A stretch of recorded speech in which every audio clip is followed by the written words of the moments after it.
From the snow-capped peaks of Cortina to the pulsing heart of Milan, the world has arrived, and the bench is officially empty. Welcome to Olympics from the Bench. Here we go beyond the primetime tape delay and the polished medal counts to bring you the real grit of the Winter Games. We're talking the locker room drama, the underdog heartbreak, and the ice-cold tactical breakdowns that you won't find anywhere else. Whether the return of the pros to the Olympic ice arena or the chaotic debut of ski mountaineering, we're covering every inch of the 2026 Winter Olympic Games with the humanity, curiosity, and the occasional hot take that only ETB can provide you. And now, here's your host, Callan McClurg.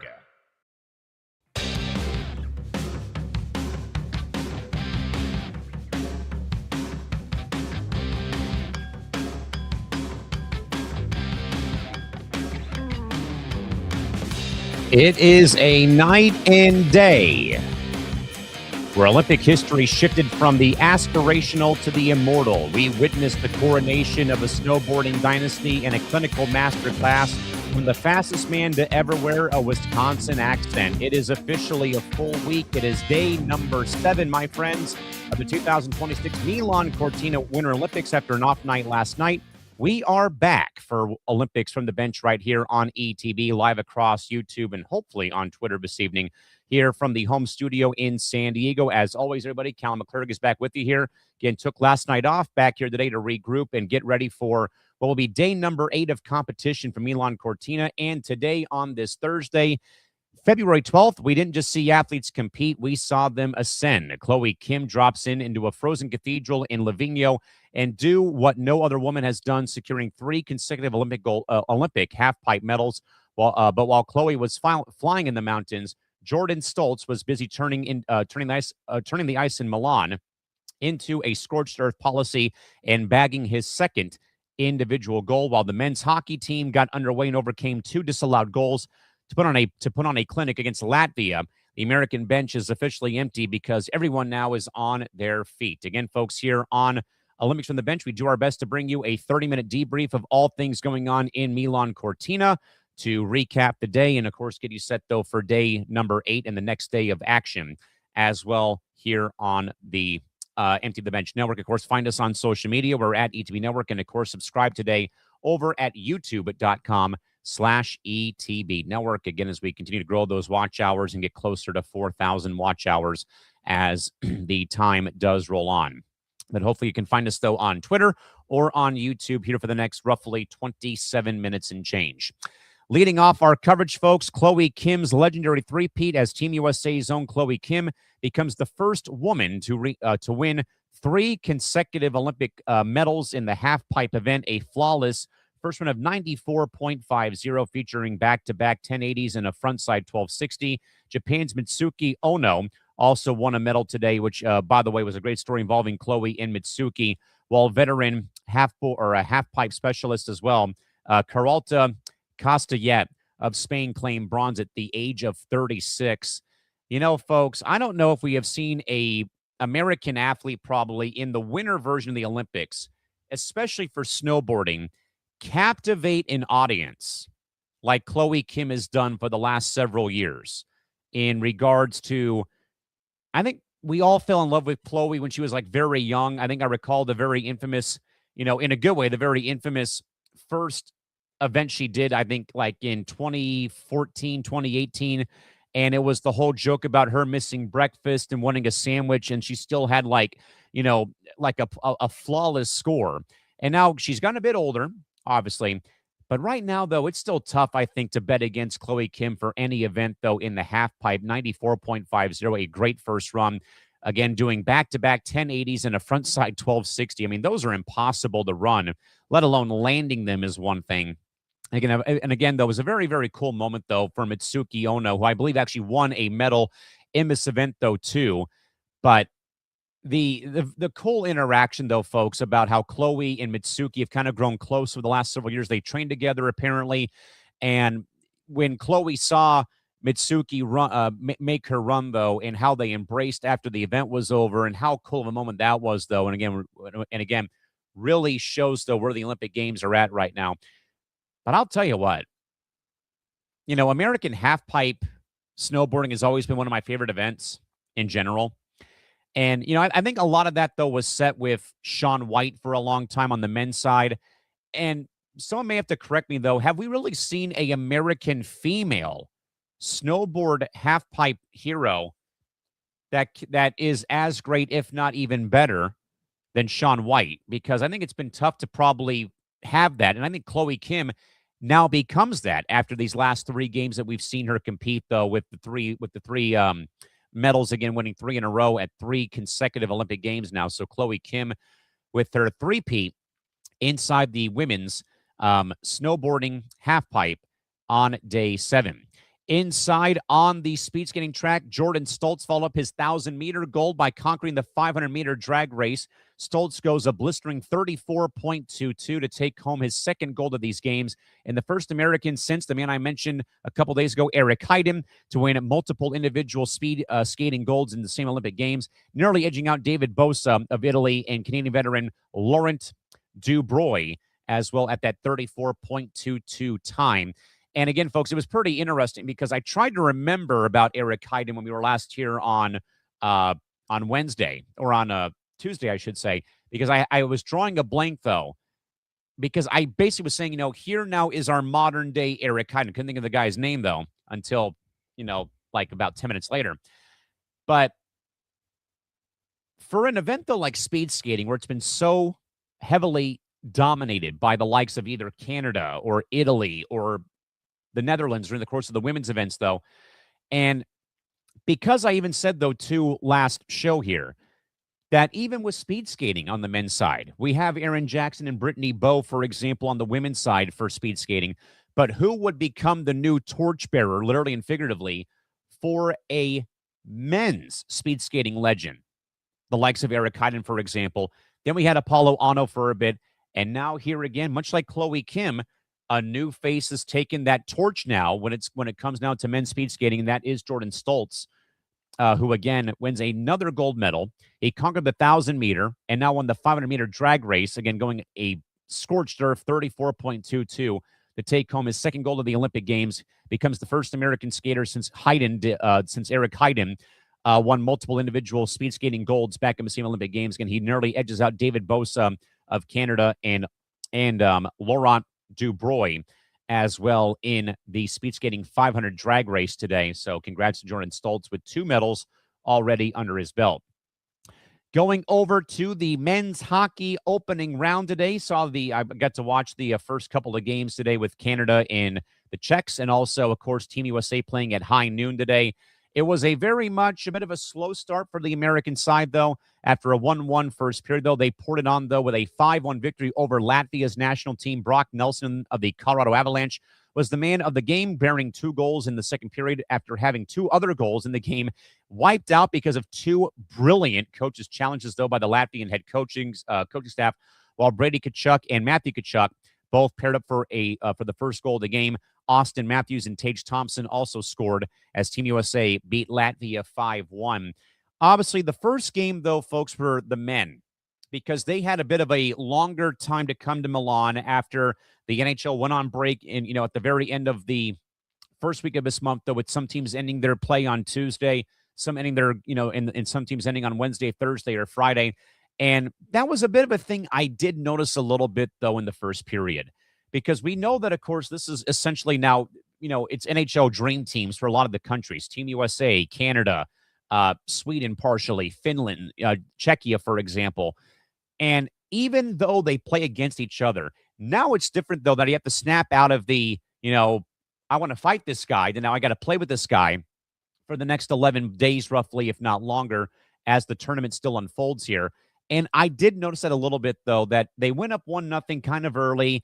Latvia came right back, tied it up, though, after a bit of a mad scramble, a defensive breakdown. And then Team USA kind of in a way maybe gets hosed in people's minds with 2 disallowed goals. Now, one of them, though, was pretty, plain as day. They were offside by a good 1.5 feet on the one that did get challenged and was taken off the board. The goalie interference one, though, is always going to be one that's going to be controversial for everybody out there, because you have your definition of what the rule is. I have my own rule of what my own definition of the rule, though.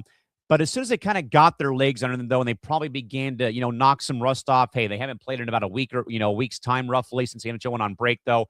And then eventually it was going to become a blowout, though. You were just kind of waiting for them to get that first 20 minutes, maybe 25 or 30 minutes out of the way, though.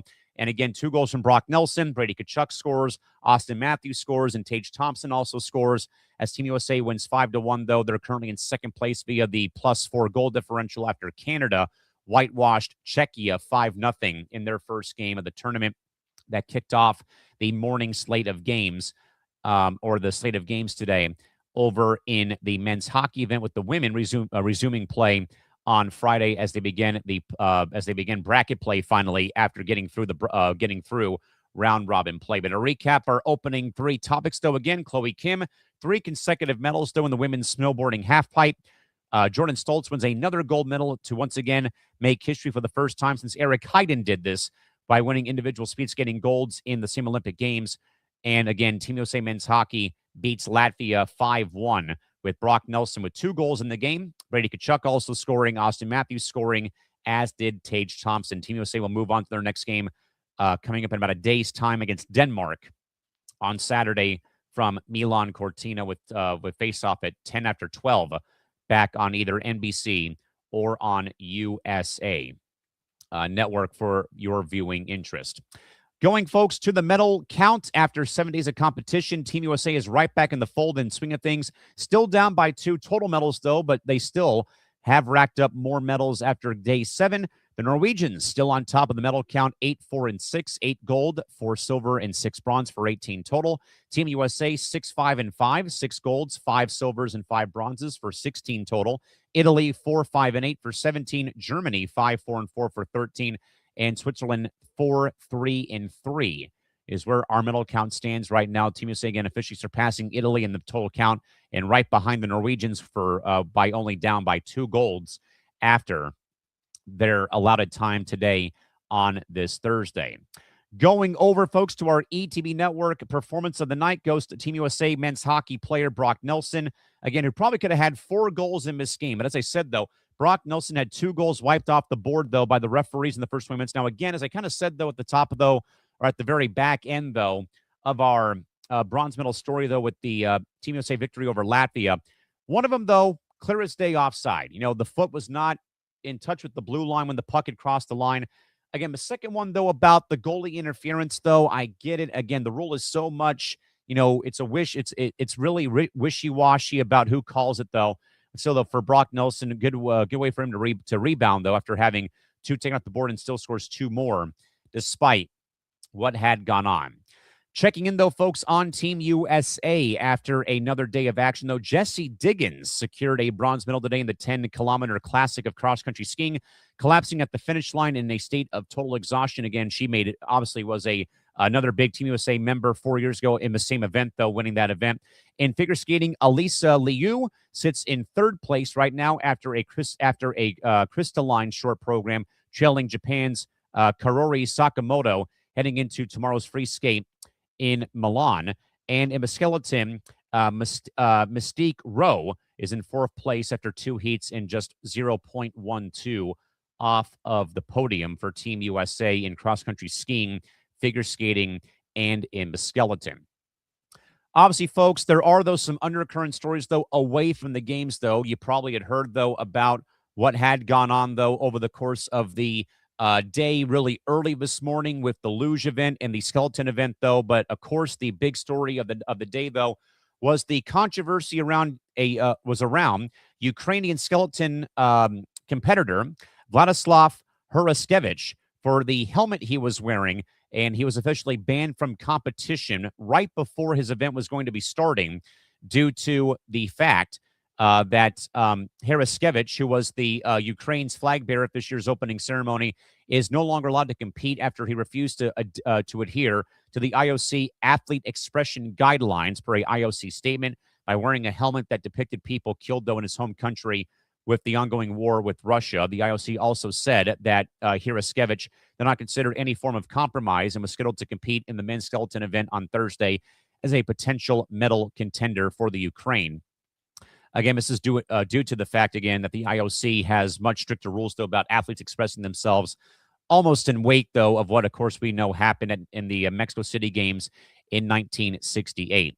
Per NBC News sources, though, but Haraskevich has said that the helmet featured figure skater Dimitro Shapar, his 2016 Youth Olympic Games teammate, and boxer Maxim Halinevich, among others killed during the war, some of whom were actual Ukrainian Olympians at one point in time. The decision came not long after, or not long before, Haraskevich would have begun his men's event on Thursday. Earlier in the week, though, the IOC had already confirmed that he would not be allowed to compete with the helmet, which he wore during training runs at the Cortina Sliding Center. And furthermore, per NBC News sources, the IOC offered Haraskevich a compromise earlier in the week of him being able to wear a black armband rather than the helmet, or also the possibility of him wearing the helmet during training immediately after the competition, but not during the actual scheduled event. In part, his Twitter statement reads in part that he says in part that he never wanted a scandal with the IOC, requesting that the IOC lift the ban on the helmet, apologize for the pressure that he has put on, and he also apologized for the pressure that has been put on me over the past few days, and provide electric generators for Ukrainian sports facilities that are suffering from the daily shellings of the Russian military forces. Mark Adams of the IOC further confirmed during the week that there was a meeting held with the coach and the delegation during the course of the week leading up to the skeleton event. Additionally, the Ukrainian Olympic Committee shared a letter earlier this week to the IOC seeking full permission for Haraskevich to train and compete in the helmet, writing that it fully complies with safety requirements in IOC rules, does not contain advertising, social, political slogans, or discriminatory elements, and was confirmed as meeting established standards during official training. Very much, folks, a lot of legal mumbo jumbo here with this story, and obviously, the IOC has one thing to say. Is it really that egregious? I mean, it wasn't anything about Putin or anything. Again, obviously, yes, it's bringing light to a very sensitive talking point that has been obviously going on globally. But there wasn't anything else there wasn't anything derogatory about, the Russian, about Russia, about Putin. It literally just had it literally had people who at one point were Olympians who have in fact lost their lives in wake of global war right now over in that part of the world. And obviously, I get it though too. It's like you work your whole life to get to the Olympic Games though, and this is how you kind of go out. I fully understand it though, but to further kind of in a way add more to the story though real quick, the IOC has long though held strict rules though about political acts though during the games. Rule 50.2 of the Olympic Charter states that no kind of demonstration or political, religious, or racial propaganda is permitted in any Olympic sites, venues, or other areas, with, of course, Ukrainian President Volodymyr Zelensky offering support for Haraskevich for the controversy, but before the DQ, President Zelensky thanked the athlete in a statement that he had written over on Twitter. Furthermore, Latvian luge athlete Yula Zororn was also another figure who reacted to Haraskevich's disqualification, writing on social media that she felt ashamed, saying in part that behind the lights and national pride is a system driven by politics, hierarchy, and money. A system where organizations grow powerful while athletes are treated as tools. The Olympic dream has been carefully built, protected, and sold. It's time that we all start to question it, open and close quote.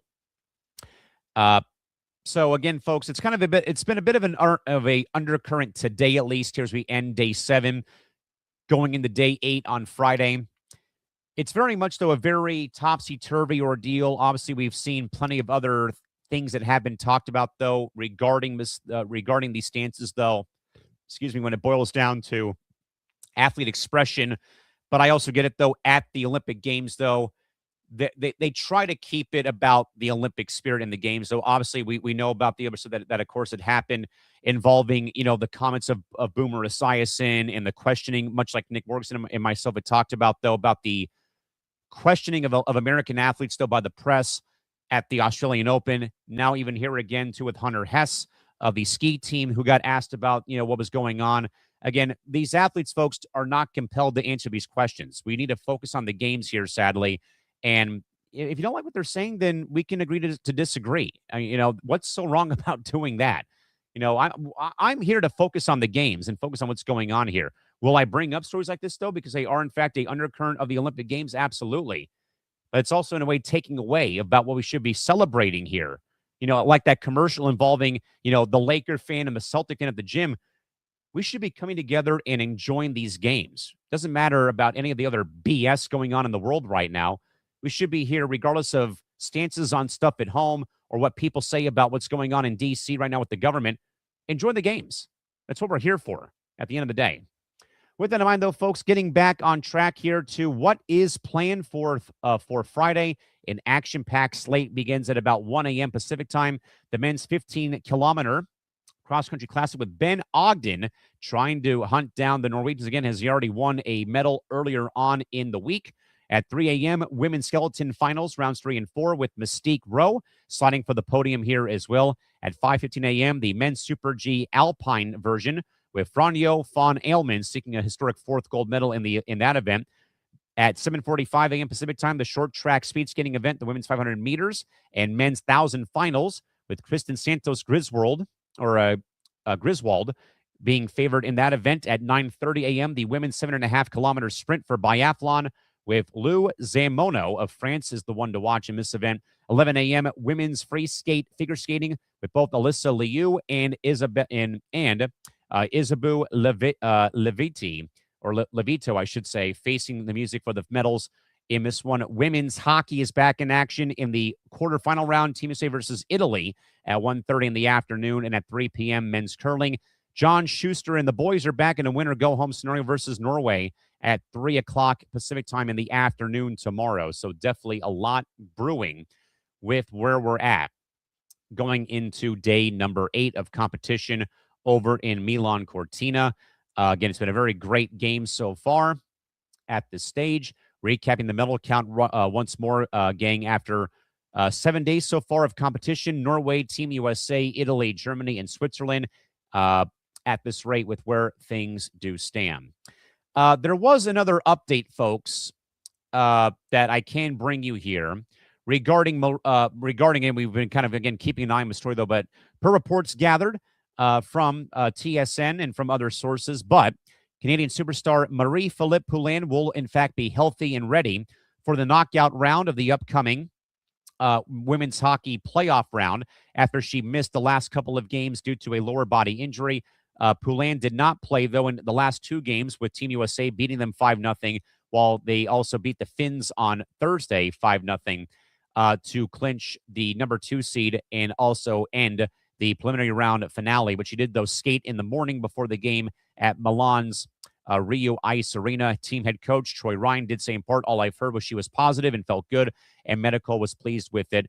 I didn't go. That's a situation you don't need coaches. It's more medical and for her to get a feel for things. Again, folks, as a reminder, Poulin has not played, though, since she was injured midway through the first period of the 5-1 win over Czechia. The 33-year-old forward was checked hard on the boards by Czechia's Kristina Kaltakova. She did not play in the game against Team USA on Tuesday and did not play on Thursday versus Finland either. The semifinals are set for Monday, with the medal games beginning on February 19th. Poulin tried to play on after the hit, though, but the captain left the offensive zone mid-shift on a subsequent power play and headed to the locker room. She later returned to the bench to support her teammates and skated a few test circles after the first period concluded, though, but did not return for that game for Team Canada. After that game did, in fact, come to a conclusion. It was and again, folks, I may have said this, though, when Team USA beat Canada, it was a very freak play, though, of like, it was a hit, and then like the legs kind of got tied up, though, with the Czechia player against the board. She tried it again with that little sequence, though, over the course of the power play, though, and again, did not really feel something really adding up right there. So again, smart, though, probably for her to sit out the game or two, again, give that leg a bit more time to heal up and get ready for when it really counts the most. So we'll see, though, how at full strength, though, will Team Canada be coming up for the stretch run of the tournament for women's hockey. To recap the rest of the men's hockey scoreboard, again, as they finally got themselves off the ground and running back on Thursday. Scores from around the rest of the Olympics for hockey. Germany defeated Denmark early in Group C, 3-1 a final score in that matchup over in Italy. Also, wrapping up as well on Thursday, just kind of waiting for the scores to finish up loading here. Other finals again, Canada beat Czechia 5-0, and the Swiss shut out France 4-0. So not a lot of offense for a couple of teams today. A combined total of 3 shutouts, or 2 shutouts and 2 shutouts after day one of action over in men's hockey for the Olympic Games in Italy here today, with where things have stood after the opening day of the event. Current standing. So after one game of play, Canada and the Swiss on top of Group A with 3 points, while in Group B, it is Slovakia and Sweden also with 3 points in Group B. Team Germany and Team USA are also 1-0 in Group C. Coming up, though, on Friday to refresh the Friday schedule, though, for men's hockey at the Olympic Games. Coming up, though, on the 13th, it will be Slovakia and Italy at 3:10 a.m., Sweden and Finland at 3:10 a.m., Czechia, France at 7:40, and Switzerland takes on Canada, who plays back-to-back games. They'll be in the prime 12:10 p.m. slot for the Friday day of action over in Milan-Cortina. So far, folks, so good. I know that, of course, the main story and main talking point, though, of what has gone on, though, with the ice problems, though, in Italy. So far after day one, it's been great. Let's hope that it holds up, though, for day 2 and for the remainder of the tournament coming up on the flip side. But again, folks, to recap, though, what, in fact, we talked about tonight on the program. Once more, again, Chloe Kim does it again. A three-peat for Chloe Kim, though, in the snowboard half-pipe event. A flawless 94.50 featuring back-to-back 1080s and a frontside 1260. In that event, Jordan Stolz on the speed skating track again wins another gold medal to match that of the man himself, Eric Heiden, who to win multiple individual speed skating golds in the same Olympic Games. Team USA men's hockey 5, Latvia 1, Brock Nelson a pair of goals. Brady Tkachuk had a goal. Austin Matthews and Tage Thompson also light the lamp as Team USA opens up with a +4 goal differential after day one of men's hockey competition. Again, to recap the medal count once more for we get out here for the night. Norway, 8 golds, 4 silvers, and 6 bronzes for 18. Team USA, 6-5-5 for 16 medals. Italy, 4-5-8 for 17. Germany, 5-4-4 for 13. And Switzerland, 4-3-3 for 10 to round up the top 10 of the evening from the total medal count. Brock Nelson, our performer of the night, again with 2 goals in the game after having 2 of them taken off the board by 2 different Latvia coaches' challenges in today's game. Checking back in on Team USA, Jessie Diggins wins a bronze medal in the 10-kilometer classic, collapsing at the finish line in a state of total exhaustion for that event for Jessie Diggins. Alyssa Liu is in 3rd place after 1 day of competition for the short program for figure skating, trailing Japan's Kaori Sakamoto into the free skate event tomorrow. And Mystique Rowe is currently in 4th place in skeleton after 2 heats and only 0.12 seconds off the podium time. Again, to recap tomorrow's slate, again at 1 a.m. Pacific time tomorrow morning, the men's 15-kilometer cross-country classic. 3 a.m., the women's skeleton finals runs 3 and 4. 5:15 a.m., the men's Super G Alpine event. 7:45 a.m., short track speed skating. 9:30 a.m., the women's 7.5-kilometer biathlon sprint. 11 a.m. is the women's figure skating free skate with Alyssa Liu and Isabu Levito for Team USA. 1:30 p.m., Team USA women's hockey quarterfinal round versus Italy. And at 3 p.m., men's curling. John Schuster and the boys are back. Winner go home versus Norway to round out a nice day of coverage tomorrow for day number 8 of Olympic coverage. Folks, due to my work schedule, we still plan to be here in the evening at about 10:30 or 11 o'clock Pacific time tomorrow. But in the end, though, folks, one queen has her crown and one king has his blades, and the boys are on the ice and are just getting started, folks. Thanks again for joining us here on another day of coverage here from Olympics from the Bench. We are going to be hopefully back with you folks tomorrow for day number 8 coverage, really late in the evening here out on the West Coast to recap a 8th day of action in the 2026 Milan-Cortina Olympic Games. Until then, folks, have a great night, and maybe you'll be up to watch some events in about an hour or two if you're out here on the West Coast, if you're just getting up on the East Coast, folks. Until tomorrow, have a great night. Till next time, thanks again for watching here on ETB. Till next time, have a good one. Bye-bye.